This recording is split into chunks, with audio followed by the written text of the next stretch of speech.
is back in the news. Now, Harry Reid, if you remember, was the Democratic senator, Speaker of the House.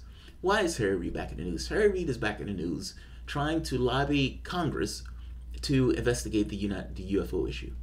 Meaning, his point is, Harry Reid, if you remember, was the senator who, you could say, who was put in for a secret program to study the UFO topic.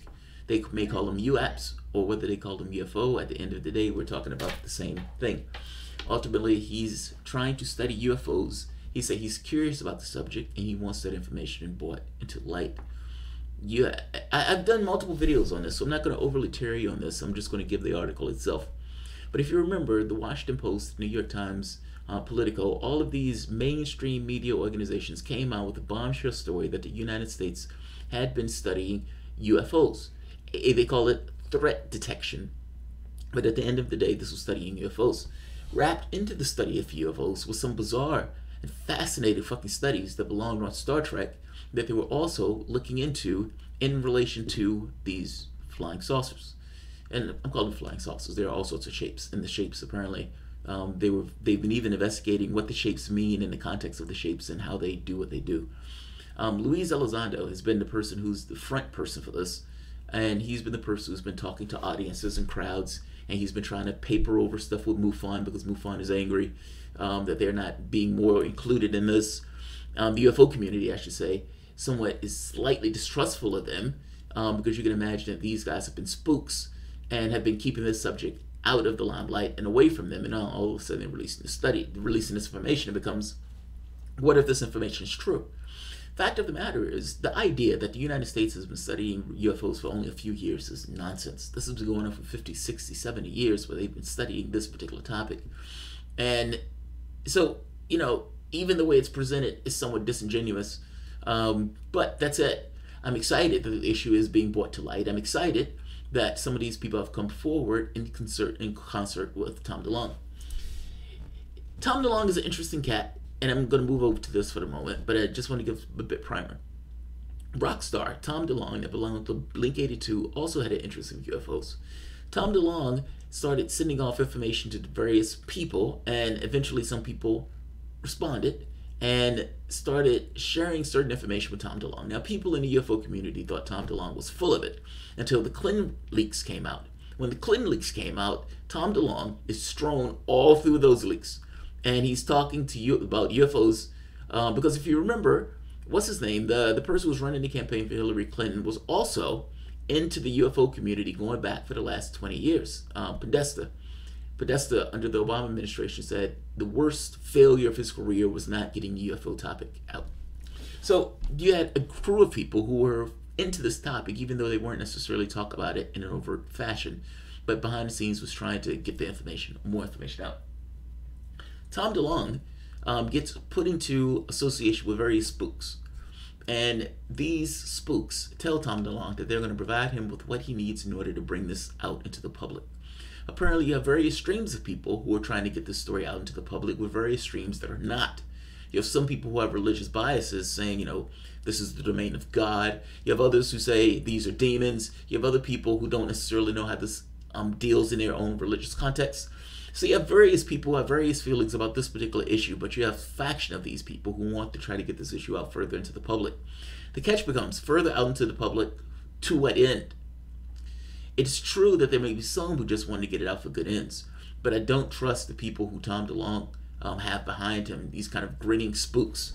But nevertheless, I guess my point is, this is dealing with a level of politics where there are so many unknowns that it's hard to know what's real. That said, at the very least, from a mainstream standard, or mainstream vantage point, the issue is being brought out into light and being discussed more openly. When you have people on the news talking to military personnel, and those military personnel are saying, yes, this is exactly what I saw. Here's the radar footage from what I saw. This is the information, or this is the footage from the United States government, even though they may not claim it, this is their footage. This is all legit. You're stuck with certain reality. You can make an argument that the things that these guys were seeing, that were doing these fantastic things, because if you remember, the Nimitz comes out with a report, or the report comes out, that the Nimitz carrier watched a UFO that pilots engaged this UFO, and the pilots that engaged it and the ship itself were made available for people to talk to. That's mind-blowing. That's a sea change. You have information being dripped out from ATIP or from Academy to the Stars, almost like a pipeline of sorts. Again, that's a sea change. That's media taking the issue seriously, media talking about the issue, and they're talking to people who actually have seen things, and these people just so happen to be part of the military personnel. It's a confirmation. It's not necessarily a disclosure, but it is confirmation. The point is confirmation. To what end? And do you honestly believe, with the political climate that we have in this country, that this very specific issue is going to be held in a diamond vase or something, and everybody is going to be the best people that they can be when they're dealing with this issue? Or do you believe that the same people who deal in Washington right now, this transactional politics of maximizing their profit at the expense of everyone else and exploitation, is also, with this issue, will use this just like they use any other political issue? I suspect it's more along the lines of that. But that said, the issue has become more mainstream. An argument can be made that the ships that these guys were seeing weren't aliens, fair enough. But let's just be honest that they did see something, and they saw something that was well beyond the technical acumen of us as we know it.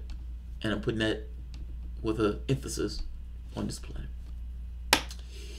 Harry Reid has come out the lobby for more information on the lobby Congress to pull more information on the UFO issue. And I agree with him. But I'm not so naive on this, as I think this is to good ends.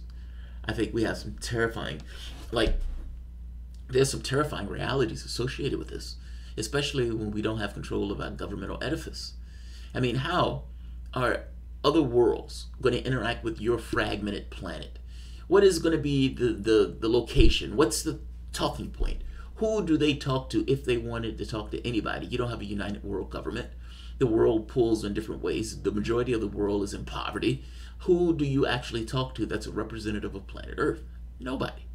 There's nobody. It doesn't exist. Now, do they create a structure for that where this kind of space thing accelerate the development of humanity? There's another catch. The moment that you accept, confirm that something is coming to this planet, the question becomes, how are they getting here? Meaning this immediately gets rid of the box that scientists sometimes work themselves in when they think that this is XYZ is impossible, and you find it's not impossible at all. You'd be surprised at how expanding of the mind when you believe that something is impossible versus going to that thing of a new paradigm of, okay, this is possible, how do they do it? Those are two very different questions. One having a bar on the door, the other one being open to the possibility. I guess I'm saying it's a paradigm change in the way that we go about our affairs on Earth. And not just a paradigm change, it asks certain questions of us on this planet that I gotta be honest, we can't answer. We don't have control of our political system. I mean, for fuck's sake, they're preying on a country right now in Venezuela, not to mention creating chaos in the Middle East. What does that look like with the high end of technology? Meaning, assuming for the moment that this is real, and assuming for the moment that Harry Reid, they have this thing and they develop new technologies and all this other stuff. It's suspected that the hypersonic weapons that they're developing in Russia, at least Harry Reid kind of brings this up, may potentially have to do with technology that they've been able to skim or analyze from UFOs. Harry Reid also kind of makes this point that this is not a U.S. phenomena. There are some places around the globe where the phenomena takes place more readily, but it takes place all over the world. His point in that is other countries also know this, and other countries may be further along in the research on these type of topics. I don't know if they're further along in the research in these topics. I'm not sure I buy that, because I don't necessarily buy that the United States hasn't been looking into this. But let's take a look at the article itself. All I'm saying is there's certain questions that are being posed to us. That's all I'm saying. And right now, we don't have an answer to those questions. Do you really want the military getting their hands on a platform that can just float around the atmosphere with the ability to strike anywhere on the planet from space? You don't have to put your military. You can pacify a population from space by just essentially destroying the entire population. Do you really want the United States to be able to hold the world ransom? Well, let's say it's not the United States, some other country to hold the world ransom. I guess I'm saying this is extraordinarily problematic. Trump is talking about space-based weapons, which is going to create an arms race in space. You don't even have control of the president of your country to prevent agreements that were agreed upon years ago and have served to the best interest of the planet and security of the planet. This is extremely dangerous. That's all I'm saying. And the technologies that could be developed from this type of analysis worry me. They worry me greatly. They should also worry you. These people are not angels. These people have blood on their hands. And what are they going to be like with blood on their hands with better weapons? Former Harry Reid calls for congressional hearings. So, longtime leader of the Senate, Democrats quietly sponsored a Pentagon study of UFOs and related mysteries. The program was based in Las Vegas but ended in 2012. So right here, some people say, why is Harry Reid doing this? He doesn't know anything about science. Well, I'm doing it out of sheer curiosity, Harry Reid said. Harry Reid's interest in UFO dates back 30 years, but he kept it quiet until December 2017 when the New York Times published a report about the Advanced Aviation Threat Detection Program, a secret Pentagon study of UFO and related phenomena initiated by Harry Reid and 2 other senators. Documents related to ATIP and its offshoots, Advanced Aerospace Weapon Systems Application Program, do not mention UFOs, ETs, or little green men, and Reid has been careful to avoid tabloid slant. No, but let's be honest. If you are saying there is a craft that is coming to this planet that we didn't have anything to do with building because it's well beyond our technical acumen, fine, great. Great. But isn't the very next question what's in the craft? How are you going to assess a threat if you don't necessarily know the intentions of the individuals in the craft itself? Wouldn't part of that question have to, even by happenstance, even if you trip over it by accident, even on a night of drunken stupors, don't you, at some point, trip over the subject of, well, who the hell is driving it? Who's driving it? Just saying. Reporter George Knapp, you use that quote, it's not about little green men. We don't know what it is or where they are from. Harry Reid, we do not know. What I've learned is you can't just hide your head in the sand and say these things are not happening. You have military installations where hundreds of people are there and see these things. His point is the military sees these things all the time. They just keep quiet about it. Dramatic military episodes involving high advanced but unknown intruders, they're not, such as a fleet of so-called gimbal craft in 2015 or in 2004, incursions by large tic-tacs, more than justify ongoing study, Harry Reid said. As I've said, this is a worldwide phenomenon. It's not just here in the United States. There are certain places we don't understand why, but there are more occurrences that have been for a long time. The study based in Las Vegas explored topics far beyond the nuts and bolts of the flying saucers. Physicist Hal Puthoff assigned 38 topics to academics and experts, tasking the office to project the year 2050 and speculate on what our cutting-edge technology might become. UFOs, whatever they are, have already demonstrated what's possible. Get rid of your box. Whatever your reality box is, get rid of your reality box. And the moment that you realize, oh my God, somebody did this, then the very next question is how? How did they do it? Talking about mind expanding. How did they do it? Their papers were tasked with stuff that looked like Star Trek's. I mean, it's profoundly advanced physics. On July 2018, the I-Team first released the list of those papers. I did a video on that. 2 weeks ago, the Defense Intelligence Agency confirmed the list when it released a letter from late Senator John McCain, who had requested all available materials from ATIP and his Armed Services Committee. Reid and McCain were from different parties, but were close. Sure, John knew what I was doing. He didn't hide the fact that he was interested in it. It's also why he wrote the letter. Now, you know the person John McCain was when he was in politics. Just saying. Media critics have griped that the papers explore fringe science. That was an assignment, according to Hal Puthoff. One publication explores invisibility cloaking, craft that are not only invisible to radar, but actually invisible. That research also reported to be underway on the Nevada's Area 51 base in recent years.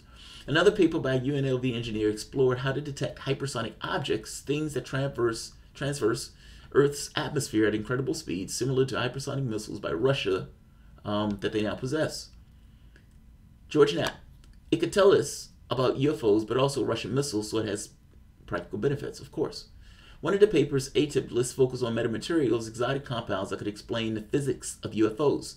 Since ATIP ended, private groups such as the Academy to the Stars or To the Stars Academy have scoured the planet seeking bits and pieces of supposed wreckages for testing. Former Pentagon intelligence officer Luis Elizondo is spearheading that effort. Let's see. Right here. Under Senate rules, Reid was prohibited from lobbying his former colleagues for 2 years. That time has expired earlier this month, and he's been making calls to people in Washington about the issue. The I-Team asked Senator Reid if he thinks it's time for the official disclosure about UFOs. Here's the answer. I suppose that answer is going to be here. I don't think this stuff would have came out if Harry Reid wasn't on board for it. They've been having multiple videos that has been coming out for the I-Team. Harry Reid, this is his first apparently sit-down interview talking about this stuff. So I'm going to end this here. Like I said, I wasn't going to keep this one long. This one is going longer than I wanted. If you guys enjoyed the content, please feel free to share, like, subscribe. You can always support through PayPal or Patreon. That's a buzzing of the White House back in the 50s. The White House was buzzed by UFOs. Not many people know that. Here's another one. Battle for Los Angeles. This newspaper. I don't know who this guy is. I just like the picture. Battle for Los Angeles. This was during the war. It lit up the night something invaded the U.S.'s preparations, in which case they lit up and started firing wildly into the sky. What they caught when they took a picture of it was, in the middle of it was a UFO. Some of the stuff is phenomenal. But they've been studying this issue for years. Don't let them lie to you on this. Don't let them be disingenuous. I'll end it here. Thanks all. I'll see you probably tomorrow. And we are...